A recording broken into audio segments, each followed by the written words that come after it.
Washington, I'm Corva Coleman. Attorney General Jeff Sessions is rescinding Obama-era policies that limited Justice Department interference in states that legalized marijuana.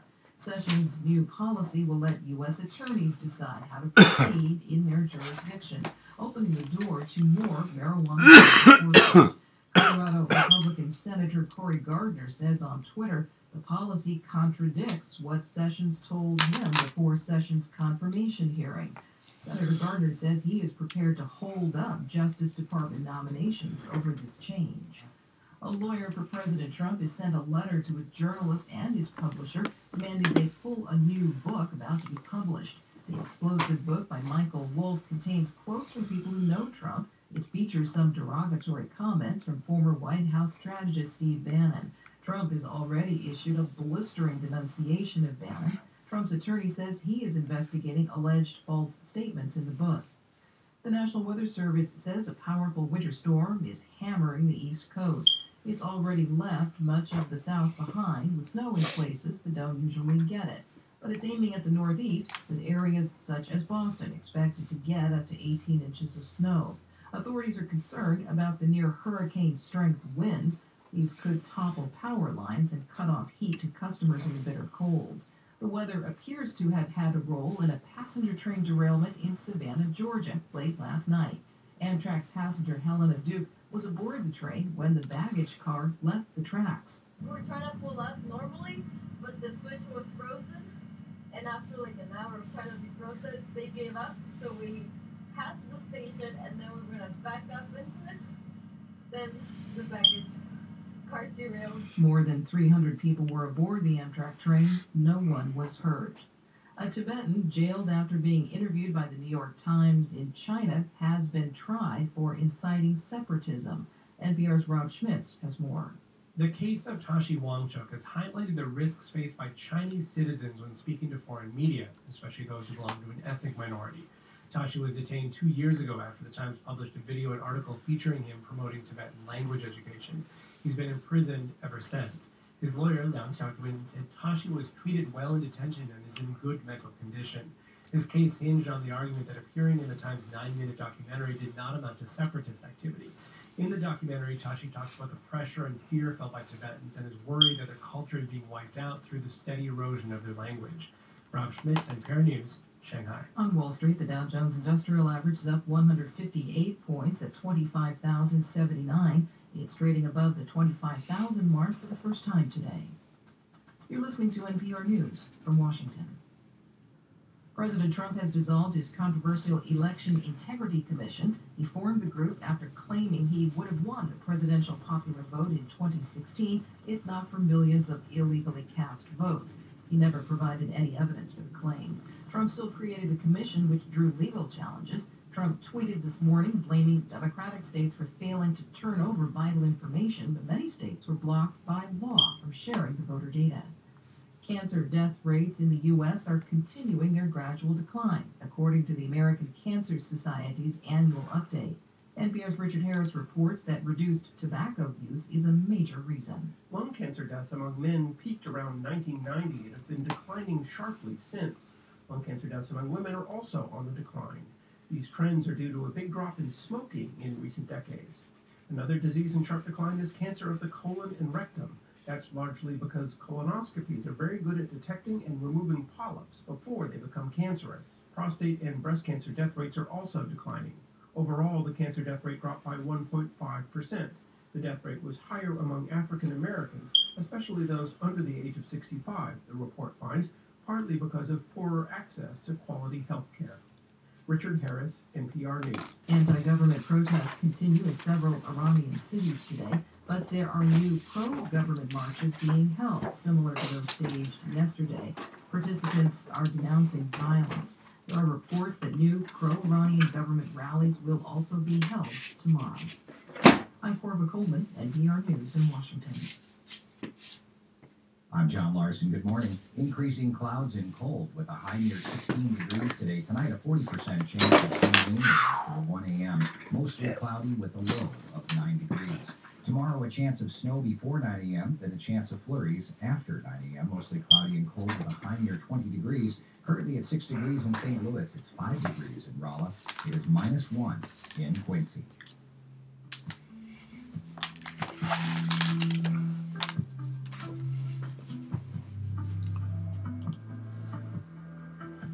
If you're the type of listener who frequently shares riveting moments of radio with your friends, you'll find the bookmarking feature on our station mobile app for smartphones and iPad particularly useful. Start your library at stlpublicradio.org.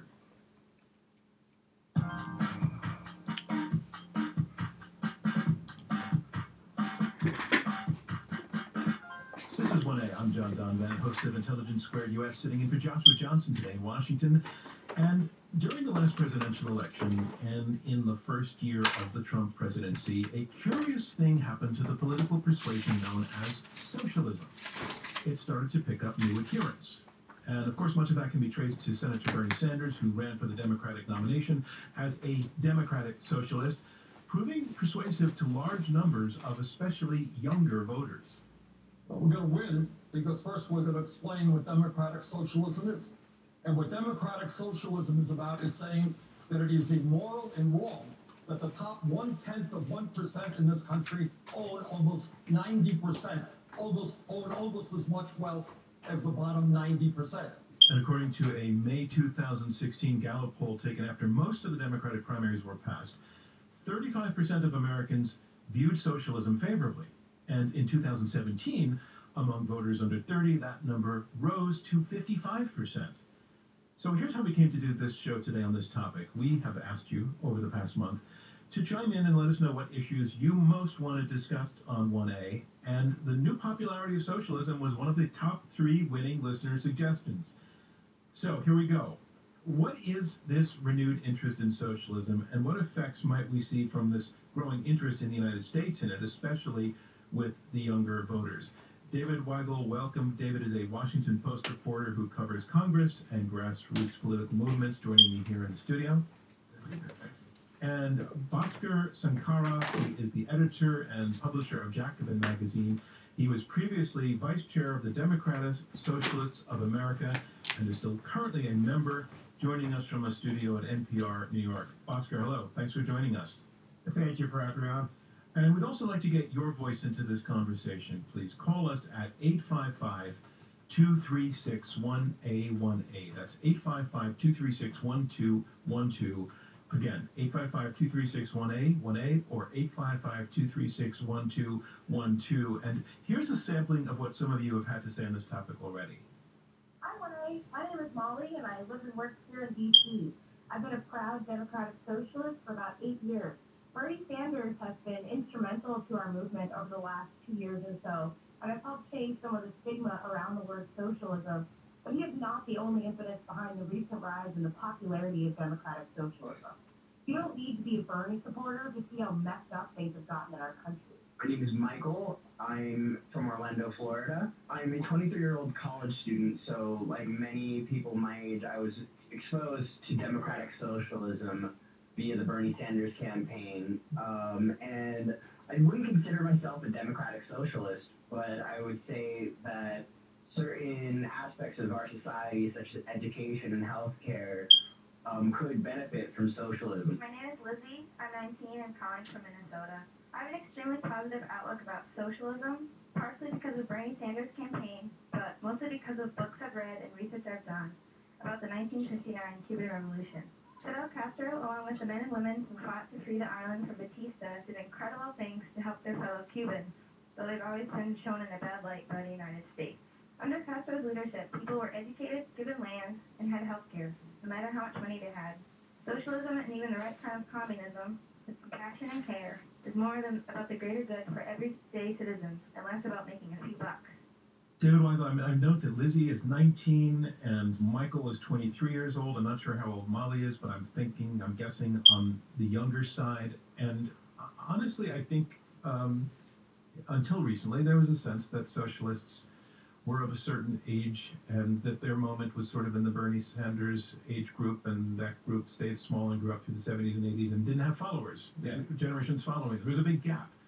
So what's happened out there now? Well, specifically, Democratic Socialists of America was founded decades ago, and until the Bernie Sanders campaign really took things off, was was a pretty geriatric group. People admit that. They admit it because they're happy about how young the movement's gotten. But the average age has basically been cut in half from what it was. Literally.